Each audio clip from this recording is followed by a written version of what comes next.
Hello, everyone, and welcome back to Shock Talk. Boy, what a busy year we've had, and as you can see, it's me and Shane, and we have Justin Park back with us, fresh off the Baja racing season. He's got a ton of stories to share with us today. I mean, we've just been sitting here chatting. I want to hear them all, but congratulations on a class win and the race win and so much more. So, how's it going? Welcome back. Well, it's great. Thanks for having me back in the studio here. It's been an exciting year for us, and we're really happy on our results this season. It was an incredible year with the team. Such a big effort went into this one. Every race, each and every race, we were really shooting to finish every race this year. Even if it wasn't a first place, we wanted to finish every mile and get this milestone award that we've been shooting for the last couple years. We've been just shy of it a couple times, even by a couple minutes, and even finishing every mile, just not making it on a time limit on one of our races last year. But such an awesome effort. The truck was just amazing all year. All the parts and all the companies that came together, it was incredible. The effort that everyone put into this, including Bill Stein and servicing the shocks and the quick turnarounds, it's been great. So let's go through the awards one by one so that people understand exactly what you've achieved, right? So what's the Every Mile Award? So the Every Mile Award is really difficult because you literally have to start and stop, or start and finish every race, which is 4 of them for the year. There's a San Felipe 250, a Baja 500, the Baja 400, and the Baja 1000. So it's hard to finish any one of those races, let alone all 4 of them. Even if you're just by yourself in the class, which we wound up being at the Baja 400, that wound up being our toughest race of the season, and we barely finished that one. It almost cost us again. And just trying to finish the race. Just trying to finish. Yeah. And, even at this last race at the 1,000, we had another competitor, but another team was by themselves too, and I heard some spectators go by and they were like, "Oh, so he's by himself?" And they're like, "Yeah, it's still a huge challenge just to get across that finish line." And the other family was like, "Yeah, you're right." So class champion as well, right? Yeah, we got the class championship again for the second time in a row. That's huge as well, being able to finish that up. We just had to get over the starting line at the 1,000 to seal that up, but we really wanted to finish the race, no doubt about it. And then the 4 races, give us a rundown on the position in all 4 races. So San Felipe is always a really tough one, super rough. Never know if you're going to finish or not. It's kind of a high-paced, short race, but it is the season opener. That's the kickoff to everything. We've had some issues in previous years, and we definitely had a little issue in this one where the steering came off on both sides of the suspension. Literally, the tie rod ripped off on one side, and we looked over on the other one, and it was ripped off pretty much too. Can't steer. And that cost us about, I don't know, maybe an hour or so getting the welders in there and getting it patched up. But we were able to complete that race and get a second place out of that one. That was a dicey one for us. We were really glad that we finished and got out of San Felipe, and we're heading into the Baja 500. And that one was just extremely difficult because the heat jumped up big time out in this valley. That's right after we had you on, right after that race. Yeah, it was up into the 115s or so, and, digging in the extreme heat sand. And in fact, that same section where it was really hot and we had a hard time was definitely the one of the harder spots at the Baja 1000, and luckily we didn't have to go through that section. We're on the limited loop at the 1,000 this year. Our competitors and us decided to cut out that little section and make sure that all of us got a finish, at least closer to the finish line. The other team definitely had a lot of issues at the Baja 1000 this year with the deep ruts and the silt. They were limping behind us a little bit, and it was tough, and they didn't finish. Yeah, even with the little bit shorter course. It's just brutal on the cars. I've heard that some of the people that I talked to in the shop and that were at the race said that the course just seems to be getting just almost undoable anymore, just because of the vehicles that are competing, the number of vehicles that are competing, and the weather. It takes its course on the. Yeah, it's been the weather. Excessive pre-running also has a lot to do with it. A lot of these bigger teams are going out there for the entire duration that the course is open, which is about 2, maybe 3 weeks, depending on the length of the course. And it really tears it up. So they made some announcements at Score that they're going to work on some of the pre-running and probably limit it a little bit, maybe down to a week or so. I've watched some of the big teams that do the YouTube videos and stuff, and yeah, they run the race course like 3 times.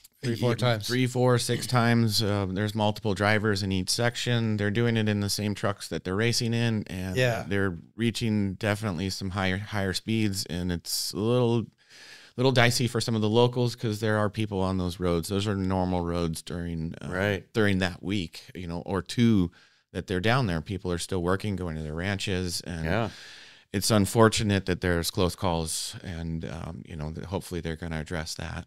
Yeah. So there's been some problems with that. Yeah, and it's hard to see when you're going through 6-foot bushes and there's a road crossing right in front of you that is actually a road going from a paved road over to an area where there's multiple houses. Yeah, someone's driveway. It's literally their driveway. Yeah. It's like turning right to go to the supermarket. It's the same thing, but it's a dirt road, and there's kids pretty close by, and you got to be really careful. I know we always notify them and honk the horn and try to go slow when we're doing our pre-running. Yep. What do you think they'll do to mitigate that?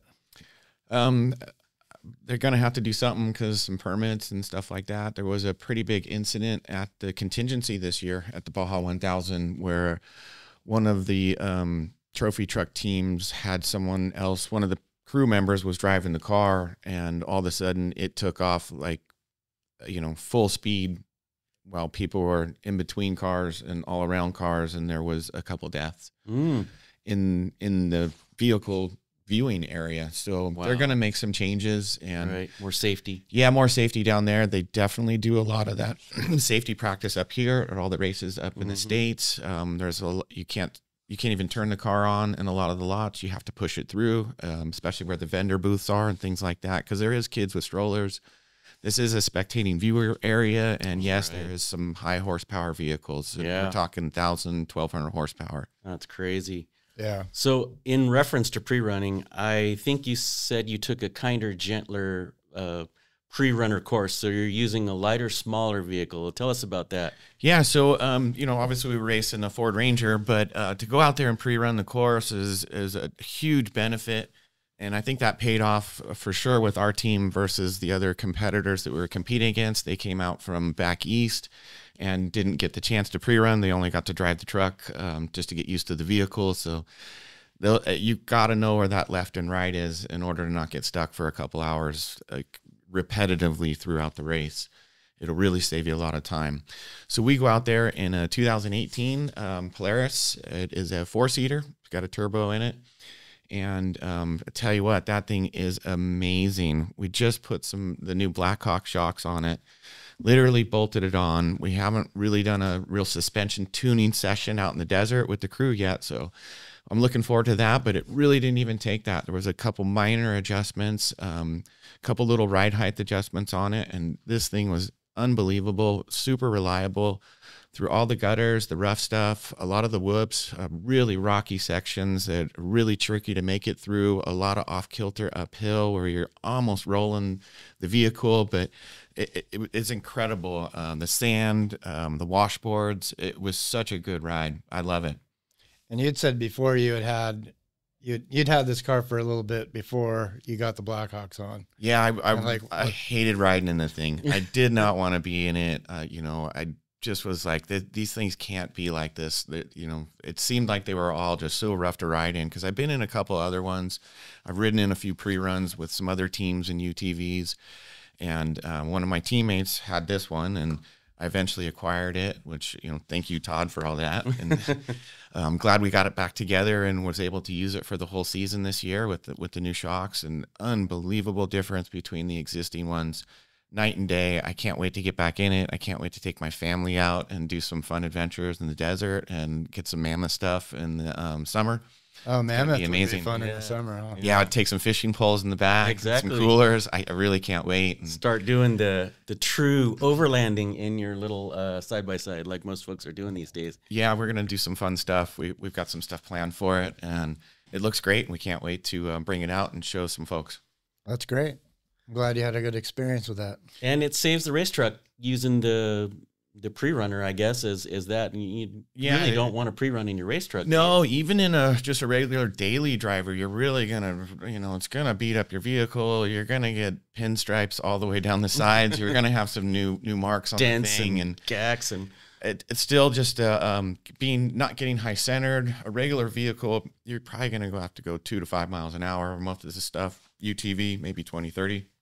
Yeah. Same section, and it really increases or decreases the time that you're out there, and the amount of fun and adrenaline that's flowing in that thing's incredible.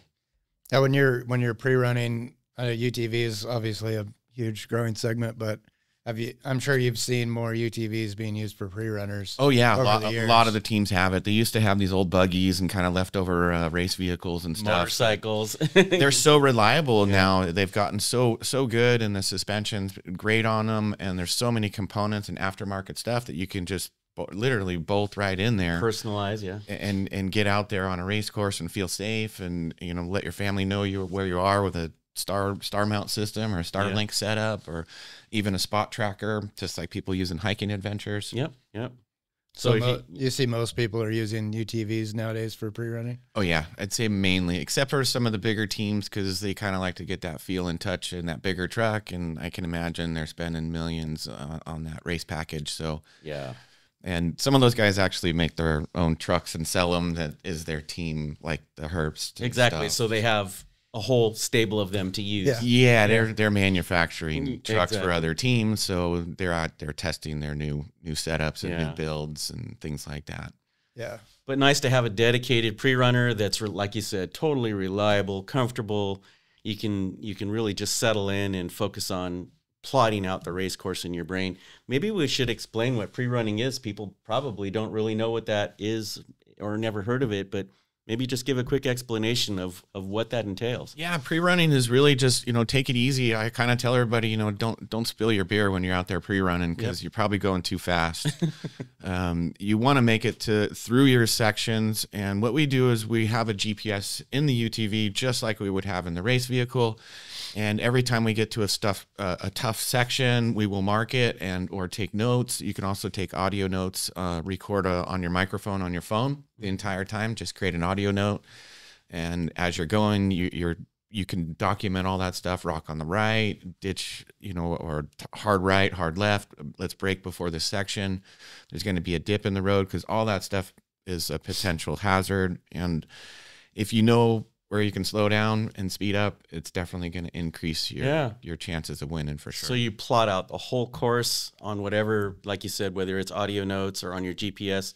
Mm-hmm. And then when you get in the race truck, you have a mental view or a vision of how the race course was. And then you have your notes and all this stuff telling you along the way. And you also have a co-driver that's... so the co-driver will be, reading those notes off the GPS as we're coming along, and he can see that. And there's a little GPS on the driver's side and a much bigger one on the passenger side. It's probably the size of your standard iPad-ish, about 11-inch or so. But it's great. That thing's super reliable. It's awesome. We even... in this race, we happened to have an incident, and the antenna got jeopardized, and it still worked great. So the internal antenna kicked in, and we were just fine. And it's the same thing that people use on a boat for rescuing out in the ocean and doing waypoints and latitude, longitude marks for the lifeguards to come get you. So what's more comfortable, in your opinion, the race truck or the UTV pre-runner? We like the race truck because it floats a little bit more. Yeah. It's definitely more of a, you can really get it going. There's a little bit more oomph to it. There's a lot more lower end torque from the motor. It is a 3.7. It's right around 300 horsepower. with 37s on it. That thing climbs hills really good for a 2-wheel drive car. Everyone that drives that thing is just like, man, that thing's like a lawnmower. It just keeps going and it won't stop. And, you know, we tend to like it. It's a little more roomier in the race truck in the cab. We're not as elbow to elbow. There's still a lot of room in the UTV in ours. It's not too bad. I've been in a couple tight ones, but it's not like riding a VW. Right. VWs, those are really tight. You got to offset the seats in the VWs or the little buggies that they have. You're literally holding the guy's leg in the car with the stick shift. Yeah, Garrett and I did some driving around out in Sand Hollow, and Garrett's a big guy and I'm a small guy, and the two of us in the Maverick, Garrett couldn't even hardly steer or drive because his knees were up in his face, so they are quite small on the inside. And he kept telling me, I can't go any faster because my knee keeps banging against the door. I can't keep it on the gas pedal or on the brakes or whatever. So Garrett got in the race truck too. Yeah. We got him out there in the testing, so that was great. We squeezed him in there, and he got a little bit of action, which was super nice. fun. Yeah, me, I don't have any problems with cars because I'm probably the smallest person in the company. But some of the bigger guys, they get in those small cars, and it's a struggle. But they soldier through it. So yeah, we our teammate Cole, he's definitely not as tall as me, so we got to do a little booster seat for him when we switch drivers. But it's real quick. You just pull the center belt through, and he jumps in. Nice. I just sit on phone books. But it's nice, though, because now I got another one, and I can use it with my daughter in the back seat of the UTV or the front seat, and she can see over the dashboard now. Nice. So you were saying that... Or, I was going to say, so how active is your co-driver with the notes? Is it like constant? Oh, it's great. Every this minute race, or the more that he can talk and tell me stuff and give me feedback, because I'm concentrating a lot on kind of sort of the front end of the car and keeping it stable, the motor and the RPMs up and keeping the steering going. And I'm like, okay, make sure you got to tell me, someone coming in the back of us, do I need to get over? Are they going to, are they in our class? Are they not in our class? Should I let them go? There's a lot of that stuff, and for sure calling out, the speed sections and the dangers, making sure I don't go too fast in the speed sections, because we both start drifting after, 6 or 8 hours. It starts, draining on you a little bit, and you're ready to get out here and there. Yeah, right. But does he monitor the engine or the vehicle performance at all, or just the race course? Every once in a while, you can hear the belt squeaking a little bit, this and that, and you can tell that they're, and in our truck, we start turning some electrical stuff off, and the belt stops squeaking, and I get steering back. It's just every race truck kind of has its little quirks and its little things, and you get used to it.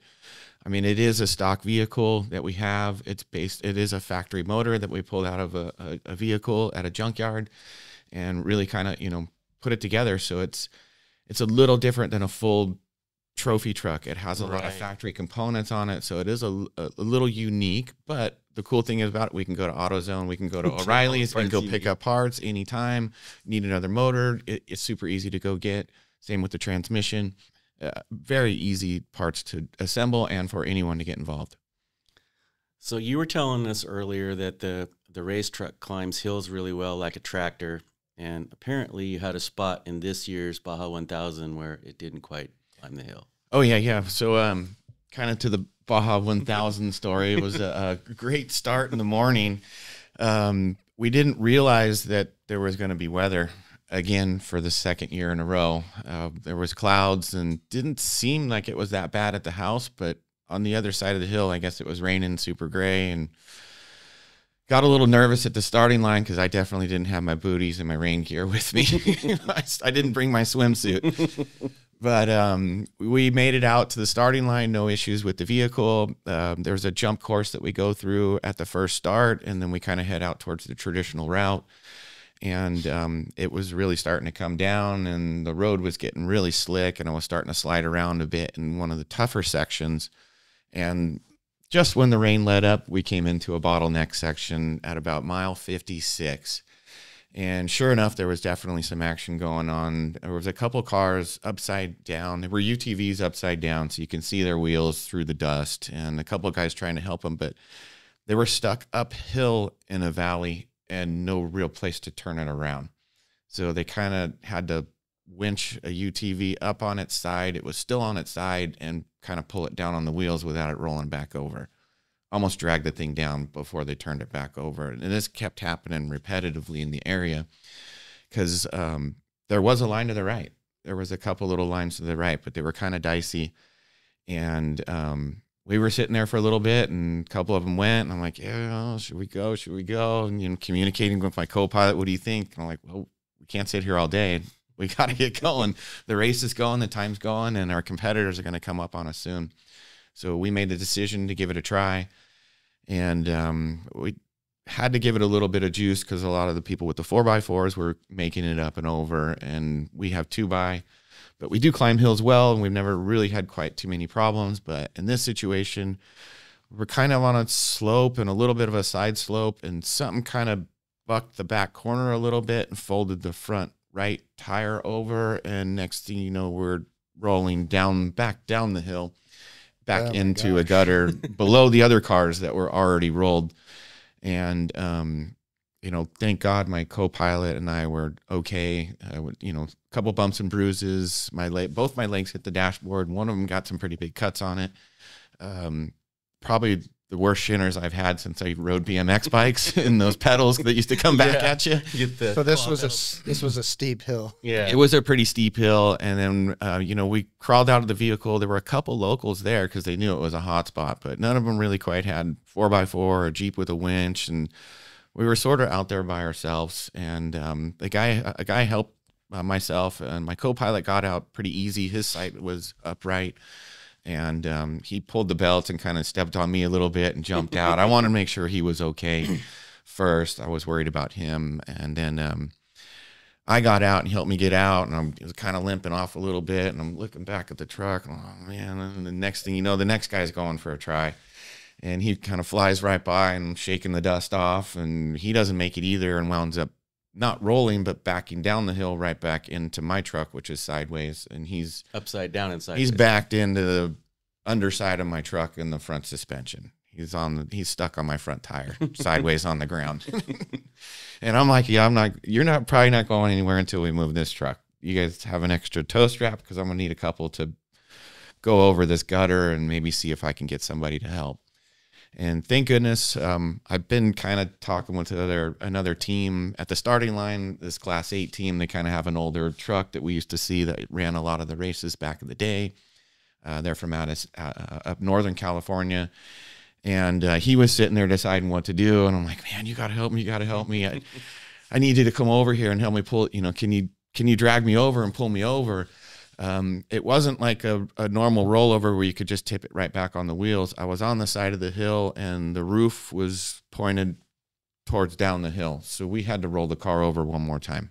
It had to go back over the roof and back over the bedside, and basically had to do another full barrel roll again to get it back on the wheels. Yeah, and just listening to the fiberglass crunch, the roof was all caved in already from the initial rollover, but it definitely peeled off the rest of the fiberglass. That did it, and we were kind of stuck on a pretty thick branch tree and wound up having to whack that out of the way. Saw the tree pull over, and the guy barely got us out in his V8 truck. Yeah, it was he was giving it all he got to try to get us out, and we had to pull a couple times, and there was probably 4 or 5 of us, and the guys in the buggy. I'm like, you better get over here and help me push because this ain't cutting it. We gotta push this. Work together to get out of here. So we were hustling for at least 30, 40 minutes of getting that sucker out, and I'm covered in oil. Oil was all over me. It drained. I still got my helmet at home, and I looked at it last night before I came in today, and it's got oil all over the place. Yeah, people don't understand when you turn a truck upside down, the oil runs out of the engine into the driver's compartment. Yeah, you know, you're at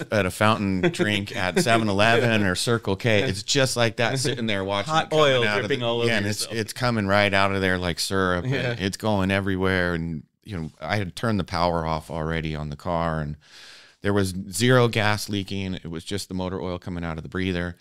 We did a really good job prepping the vehicle on that system, not having any issues there. So, you know, getting that thing turned back over, we're hustling, and guess what? We got to go for it again. There's no way back out of this section. It up that hill. You know, and I'm the co-pilot. This is his first time in his race. He'd never been in a real race before. He'd been in a couple little Glen Helen things with our other co-driver Cole. They're good friends, and He probably must have just thought this was crazy. You know, his first race, Baja 1000, we were rolling over, pulling the car back over, and I'm like, get your helmet back on. We're going for it again. You know? Got to finish. He gave me that look real quick. There's no medal for 57 miles. So the UTVs were still bottlenecked. Yeah, and there were still other cars trying to, you know, go up and down or not making it and this and that. And all of a sudden we had a clean shot and a clean break where I could take the natural line that we did pre-run through and made it up no problem. We did the lawnmower thing just like normal and right. Made it up through. And there was a super deep rut right at the top that we knew about that we got stuck at the previous race that I was really scared about. That was my scary spot. And of course I crashed right before that. And we had it marked and everything, but just somehow that it turned into a little bottleneck dust storm there. And we were pressured to take an opposite line. Right. You know, getting through that and peeling through, you know, and that wasn't even the tough spot. The next spot in Europan was even worse. It had this giant silt thing and there was already cars piled up down at the bottom. And luckily I took a good line up the left and, you know, we took some great notes doing the UTV. That was a spot where I lose sleep every year. That Europan section's nasty. And we literally just raced it. So it's twice as deep. And right. there was two rounds of pre-run in there. It got really dicey there. And then we wound up coming out on the highway right at Acarumbro, this really nice store that was selling wine, bottles of wine for the Baja 1000 that's locally made. We brought a couple home. Can't wait to enjoy those up in the mountain this year. We're going to take them up there and enjoy them cooking up in the mountains with the family. It's kind of fun to do that and share that with some families of ours. So we get there and, you know, of course, we lost oil. We had oil on the car. We had enough fluid to kind of get it back together and keep it going.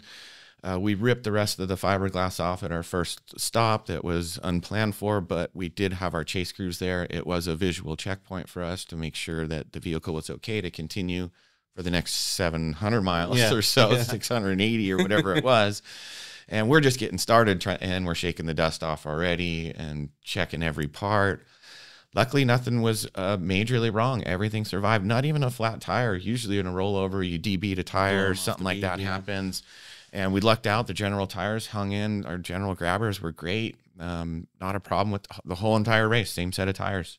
Wow. No flats. Amazing. Yeah, that luckily, you know, when the car was on its side, I did a little quick overview while I could see the whole bottom and kind of checked out the suspension and the alignment looked good and kind of, you know, did the look from back to see it. Don't need a lift. It's upside down. Yeah, and I'm like, all right, I think we're gonna pull this off. Let's get this thing over. And once we got out of that first pit, we had to kind of really regroup and get back into it because that was a definite shake up for us.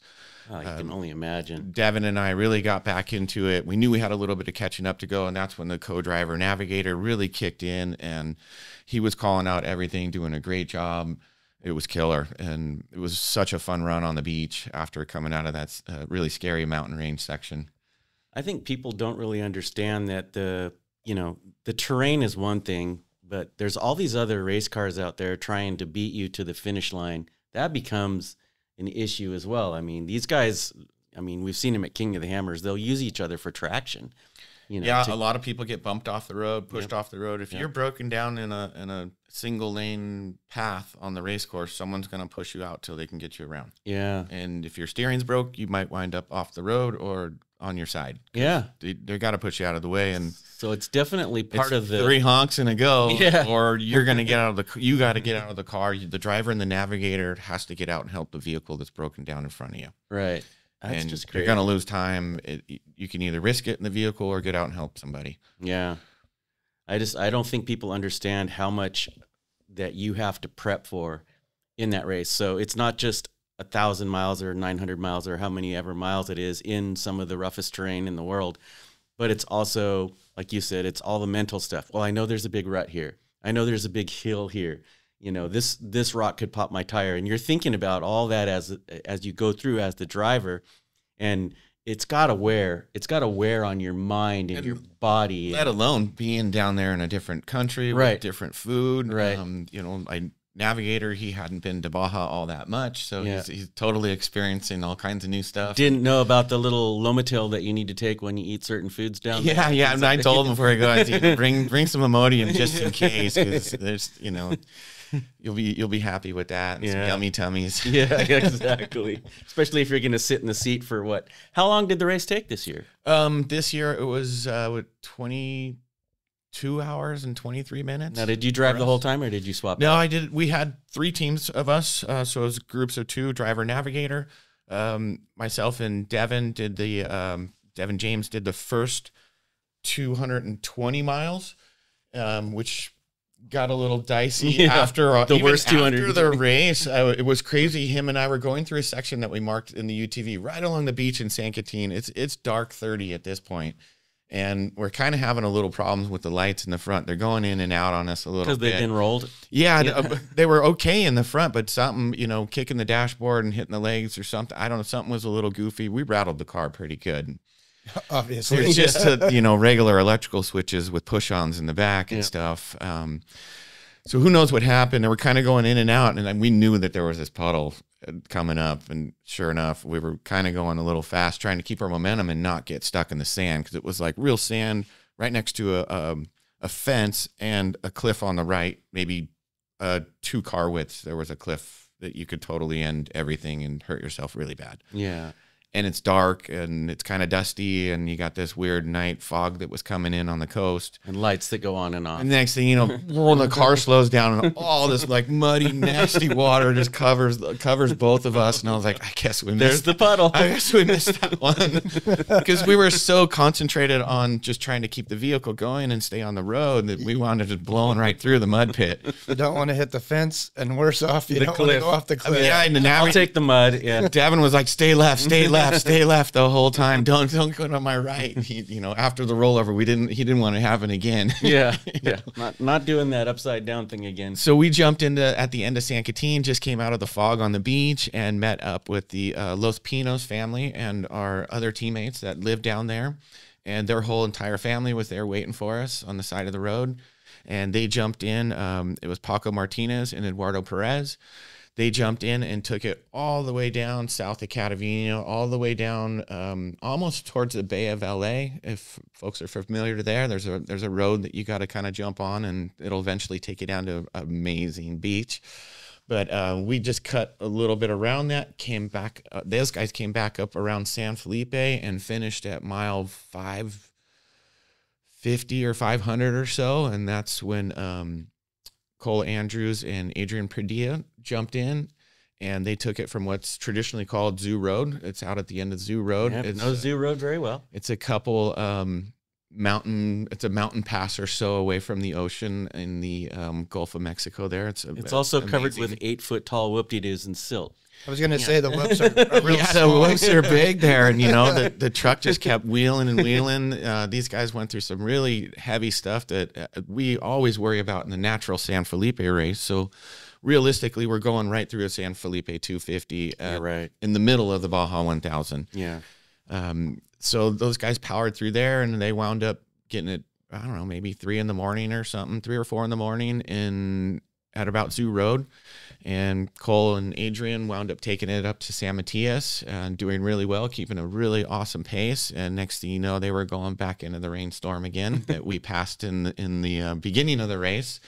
It was still raining up there, and luckily it kind of died down a little bit, but there were some sprinkles. It was just enough to keep the road perfect for them to stay on the road. Dust down. Yeah, the dust down, keep them on the road, not sliding around, and keep a moderate pace up. Was that Ojos Negros area? Or? Yeah, it was Ojos Negros, just after Vaiati.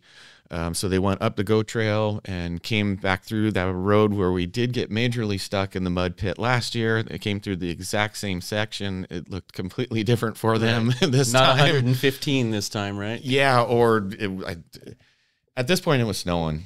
It actually started snowing in the race this year, right at the top. The traditional area is Independencia, and it's up there a little bit. It's higher altitude. It's got to be like 4,500 feet, 4,000. Yeah, it's like Big Bear. Yeah, it's like going up to Big Bear or so, and it definitely snows there. And there was a lot of racers posted on social media waiting for vehicles. They're like, it's snowing outside. Yay. So that was, it makes it interesting. And we were all freezing waiting for the car. And we're putting our thermals on, and everyone's got beanies. And everyone was super jealous because I brought my rain boots. They were like, what, are you washing cars or something? You working at the car wash today? And I said, no. You got your muck boots on. Yeah, I had my boots on because I know from previous years and spending a lot of time and owning a house down in Baja off of a dirt road that when it rains, it's a big deal, and weather in the winter is a huge deal. Yeah. It's good that you're prepared. And then, so you took the car from the handoff point to the finish line. No, actually, we let Cole finish it okay. Because all of us had been up from the beginning of the race, and we were kind of sleeping in the back seat or the extra cab of the trucks as we were going. And switching off drivers. So we had about 2 or 3 guys in each chase truck, and we were able to do musical drivers and make it through and be able to communicate with each chase crew and the vehicle the entire time. So they took it all the way back up from Ojos Negros area. It wound up back down the backside of Ensenada, back through the jump course that we went through.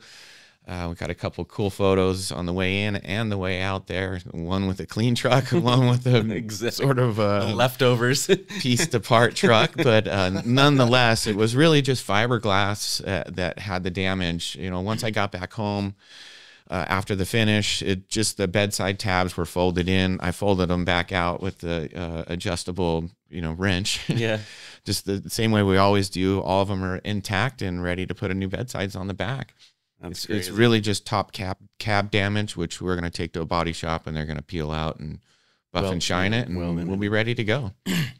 Yeah, we had multiple teams down there running, and we chased a couple different cars, and we sent some new Bilstein team members down to chase some of our other vehicles. And when they came back, I asked them, how was the race? And they could barely move their lips. They're just all, I can't believe that I had to stay up for 26 hours.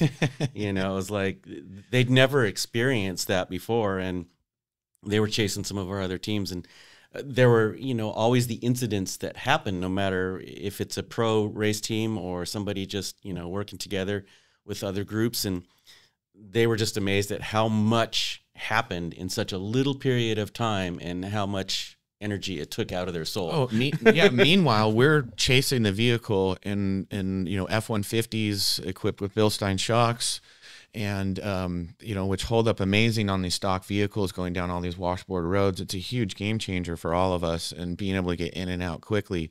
But we're literally taking, everything but the chassis of the truck of spare parts. There's a ton of spare parts. It's really heavy in these trucks, and to not have an issue with that stuff along the way is incredible. Oh yeah. I mean, we pulled into one stop and we were missing 2 lug nuts, and the other 3 were completely loose on one of the trailer tires. And No way. luckily we caught it this time. In previous races, we've had a tire leave the trailer and go out into the cactus, and we had to go get it in the cactus, and it lived. It made it back. We got it back on, but all 5 studs were missing that time. So luckily we got to it before the studs got ripped off and just caught it. Just the access roads to go out to the course. And we're trailering the UTV in back of the parts truck on a trailer with us the whole entire race through really narrow roads in Baja all night long. Crowded with other people trying to do the same thing. Yeah, and other people are doing the same thing. But the reason we do that is in case there's a problem or we need a part in the race vehicle out in the tough section. That's our only hope. Yeah. Otherwise, it's going to be a day or two till we get the car fixed and out of there, and we won't be home for our families and the job on Monday. Yeah, and this is the thing, and this is why I think you're so successful, is that you've got all this experience, right? So all these things that somebody who's just jumping in doesn't know, like, hey, we need to have a UTV ready to run parts out to the truck if it breaks in the middle of nowhere where only a helicopter can get to it. There's all these little tricks that you learn over the many, many years of doing it. And I think when we talked about this last time when you came in, it's all that experience that just makes the race more fun, because you're kind of a little bit less stressed because okay, I've done this before. Not like the guy who was your co-driver. That's first time in the seat. Yeah, it definitely helps, but there's a huge difference between racing in Baja and racing up here. Up here, you might get an escorted run that you can't go over 60 miles an hour, and there's follow the leader on your pre-run one day. That's it. So, but a lot of the races, there is no pre-running up here. So it's just, show up and go, which I like, because then it's really, you're driving the line of sight. Right. And it's a little more challenging until you do get the first lap down, and then you're like, okay, we got to watch out for that one next time, or let's speed up over here. We can push it a little harder in the straightaway before that corner.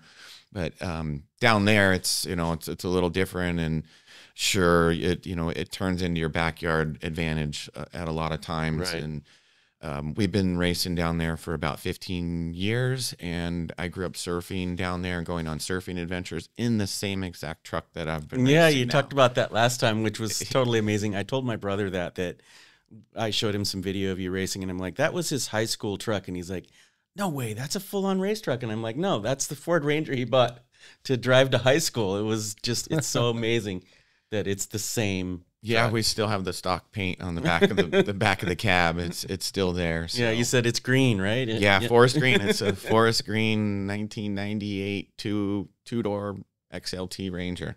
Do you keep it for nostalgia, or it's you tough? Just have It's tough. It's hard to get rid of. Your original car that you spent so much time on and engineered it with everybody and had all these adventures in, even without off-roading. We've been up in the mountains. We've been riding dirt bikes in the middle of nowhere in Mexico and this thing, fishing out of pongas and, random, showing up at a couple gringos going, are you guys ready for this? And, the locals love us. At the end of it, they're asking when we're going to come back because we have a great time, and we try to learn their language and respect it down there as much as possible, and try to clean up after ourselves when we go down there. Absolutely. That's super important. And bring new people and hopefully have a wonderful time. Yeah. Yeah, the Baja race is a huge adventure. It just, every time I hear these stories, whether it's from Justin or someone else that's been down there, it always amazes me how much effort goes into it, how much planning and effort and all that. And it's just, to me, we've been down to the races, and I grew up down there quite a bit too. And it's just such an accomplishment. It's just such an achievement to actually, like you said, go the 600, 800, 900 miles, whatever it is, in that amount of time and get every mile, right? Every mile in on the I mean, it's growing up in Southern California with all these action sports and everything that goes on here. Of course, I grew up watching some of the Baja races on ESPN or whatever it was a long, long time ago, and I was like, "Wow, that's amazing." I never thought I would ever get involved in anything, staring at my skateboard, my BMX bike, and a little box of tools over there. Exactly. Luckily my mom met my stepfather, who grew up on a farm, and came with a giant box of tools and fixed all his own stuff. Yeah. And next thing you know, we were diving into vehicles, and literally my first car was a Mazda B2000, which is the same exact platform as the Ford Ranger that I got. Yeah. So it wound up being the same car and easy for me to work on and what I learned, and it's escalated to where we are today. Nice. So we hear you have another hobby or something else that you like to do. You talked about going to the mountains with the family. Well, now it's getting towards winter, right? And I understand that you like to snowboard. Yeah, instead of at the finish line saying we want to go to Disneyland, I'm dying to go to Mammoth Mountain and spend some time up there. It's growing up surfing, and with my stepfather that did the skiing stuff, he was always taking me up there and, pushing me up at the top of the mountain on a set of sticks. And when I was young, and then snowboarding was just kind of getting started back then, and, I for sure fell down the whole mountain. These guys were at the bottom and watched me slide down. I just slid down. Yeah. Just splat. I think it slid was all the way down. Top of Mammoth, go left. I think it's Dave's Run or something. And whatever it is, it's off the left, and it gets really slicky sometimes over there. And I wasn't that strong yet, even as a kid. And they were all laughing at me. You guys took me up here, and I was yelling at them. But next thing you know, a few years later, I'm on a snowboard up there with all my buddies, and we're going down the same thing and watching, other people do cartwheels down the thing. Splat. Yeah. But, it's been huge going up there every year, but it is dangerous, and it is a little dicey getting up into the mountains, even up in Big Bear. Big Bear's got a steep slope. If you go up the front, even the backside's a little dicey too. Mammoth's a long road. It could have snow on that road for at least 8 hours. I think we've had a couple adventures to Mammoth where it's turned into 12, 15-hour adventure because we're literally following the snowplow Snow out, yeah. either on the way up or the way down. And it's really important that you're equipped to go up in the mountains. Yeah, you got to kind of think about, okay, we're all like California kids to start with, but now you're going to more or less a winter wonderland where, you know, you could have a Mammoth gets snow 11 feet sometimes, you know, and they plow it, and now it's 16, 17 feet tall on the side of the road. You'll be there next morning. You can't get your car out. Yeah, it's just you're amazing. on a bus going to the slopes, or the mountain's not open. Exactly. So is there a short list of tips that we could give, since, I mean, you're a master of using two-wheel drive to get out of nasty situations in Baja. So is there a short list of tips that we can give to people that might be heading up to the snow to play this year? Yeah, of course. Any all-wheel drive vehicle is a bonus. If you have an option between to choose all-wheel drive or two-wheel drive, even if it's a little smaller and you got to strap some stuff to the roof, you might want to try and use that one. But either way, you know, a lot of us just have two-wheel drive vehicles. And sure, I got a big truck, big tires, but once you hit the snow with that thing, it just slides all over the place. Especially if you're on a hill, it's going to go right back down, and you're going to hit somebody else's car, somebody or wind up in a ditch, for hours until someone can actually get to you. It's going to be cold, and it's going to be freezing cold because we're usually not from there and not used to the weather. Right, walking around with flip flops like everybody else, you know, and something more than snow chains, right? Yeah, I got like 3 layers on and 3 jackets, you know, just to walk the dog, and someone else is in, like, you know, running suit. Yeah. You know, I'm freezing, going, no way. Like, they must live here for sure. But nonetheless, when you go up there, it's really important to make sure you definitely have a tow strap in your car of some sort, some kind of battery jumper, one of those little battery boosters that you can get. Because sure, if you sit there for a while, your car, you know, you got the heater on, you're running out of gas. Another thing, sure, you know, if you do have a truck, bring at least a little bit of extra gas, because it might be you never know, the gas station might be closed. It could be snowed out. Or, you know, the electronics aren't working in the town. The pump's shut down. A lot of those things will come up, especially in smaller towns, you know, outside of California too, and some of these, you know, brilliant, amazing roads to get to these ski resorts. How about tire air pressure in the snow? Does that affect traction at all? I usually, you know, kind of when we start getting close, especially if I'm gonna go to put the chains on, I'll take some air out of the tire. Yeah, it seems like it would help. The chains a little bit more traction for sure. Bump the pressure down a little bit. It keeps it softer, and you might get a little bit of that tread on the sidewalls a little bit. Now, I live in the local mountains, and in the winter, my truck is loaded most of the time now, but when it was unloaded a lot, I used to put sandbags in the back to keep a little weight on the rear wheels. Yeah, we'll do the same thing. You know, put the cooler all the way to the back as far as you can. You know, put the heaviest stuff that you can in the back of the vehicle, or, you know, if you're doing a front wheel drive, sure, you know, make sure you get the heavy folks in the front seat as much as you can. As much weight on the drive tires as possible. Yeah, as much. And then for sure with chains, if you have chains that have been sitting there for a year, there's everyone goes out there with chains and they fly off with the car. Yeah. How many times have you been there and you see this chain on this guy's fender wall eating up the whole thing. It tears the whole front end of the car totally off. So what you want to do is make sure that there's a little rubber band that goes on there. They sell them at almost every store. And here locally in town, not everyone carries chains, but during the winter, all our local off-road warehouses and four-wheel parts do stock chains and Bilstein shocks too. Yeah, exactly. So update the rubber bands. Yeah, they do, and they have chains for bigger tires there. Sometimes they're harder to get. It's hard to find online, and don't get sucked into like these little zip tie strap things, cables, and all this other stuff. There's a lot of weird stuff that doesn't work well.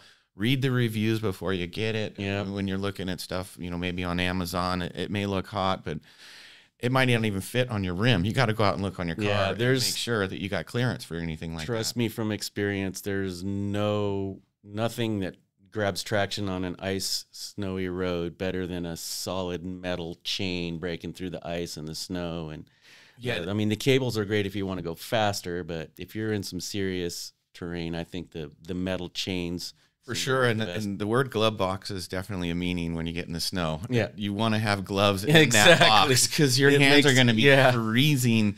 Just trying installing to put the those chains, on. I mean, you're just going to be like, where's the heaters? Yeah, You make sure you got that window scraper with the brush on it. Yep. And if your car's big, make sure you got one with the long handle Yep. because you don't want to be crawling on your car with the little. You're going to slide off the car. That's another trust me on that. You'll be super wet. Try to brush the snow off the windshield in the morning at 4 a.m. when it's 20 degrees outside and you have a big truck.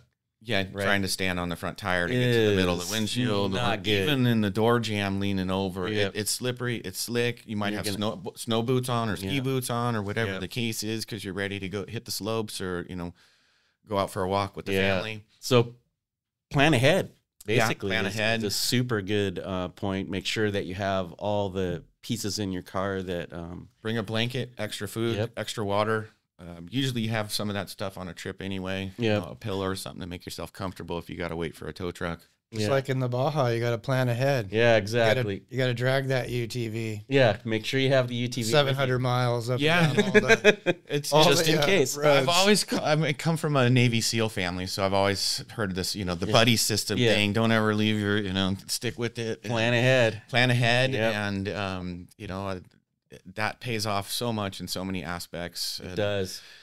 When you see me doing thousands of laps in the driveway, looking for every little part, scanning the entire thing front and back before we leave to Mexico, it's because we've experienced it before, or we've had an issue up in the mountains. We didn't have this, we didn't have that, and it really set back the team and or the family.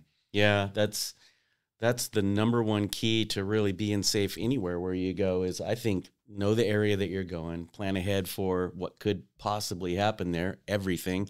Like you said, we didn't actually think it was going to snow in Baja, but it did, and you were prepared. Yeah. So, that's something. I mean, that a lot of folks will go out kind of maybe half prepared, and you could get caught in a bad place. And I always bring an extra sweatshirt or some clothes for someone else that's in the car because it never fails that someone forgets something or might not realize it. Or in our racing thing, you might get gas all over you, spill oil something all on over you, fixing the car, or you slip and you fall in a mud puddle, and now whatever happens, it's really nice to have an extra pair of socks or whatever you need. Just spare clothes in general. I mean, you think about that. If you spilled 5 gallons of fuel on yourself, would you want to sit in the race car covered in fuel for the rest of the race? That would just... Yeah, and with snow, make sure you have some kind of triangle or something that you can put in the ground. And they have these little cones that you can erect with a little LED light in it, just because people might not be able to see you until the very, very last minute. And the last thing you want to do is having multiple cars and multiple people hurt. I kind of think of like snow is almost like piloting a boat. Like you really can't control starting or stopping once you're moving on these big heavy boats, right? Yeah. You have to plan like 3 days ahead if you're going to dock over there because it takes a week to slow the ship down, right? Yeah. So same thing with sand and silt in a race car or the desert cruising out in a UTV. It's the same thing, and it's going to react different when you get in that soft stuff or on a boat or in the snow. It's very similar. Yep. Well, thank you for coming on again. We always enjoy having you here. We hope that you'll come back, and congratulations on all of your accomplishments. Some super amazing accomplishments. We love to have you as a team member, and we look forward to having you back. Yeah, I couldn't do this without all my teammates and everyone here as well. It's been an amazing 2024. We've been looking forward to this, and we can't wait for the awards to come up and enjoy it with all of us there. We're going to have a great time, and we're looking forward to this winter, and we'll hope to see you guys up in the local mountains. Stop by if you see our Bilstein truck or something. Come by, come grab some stickers. Usually have some gear with me all the time. You can't miss us when we're up there, and definitely in the local deserts. Come by. If you ever need any help, we'll be there. See a Bilstein setup, and we're there. Sounds good, and enjoy a well-earned holiday season. Thanks for joining us on Shock Talk, and we look forward to seeing you back next episode.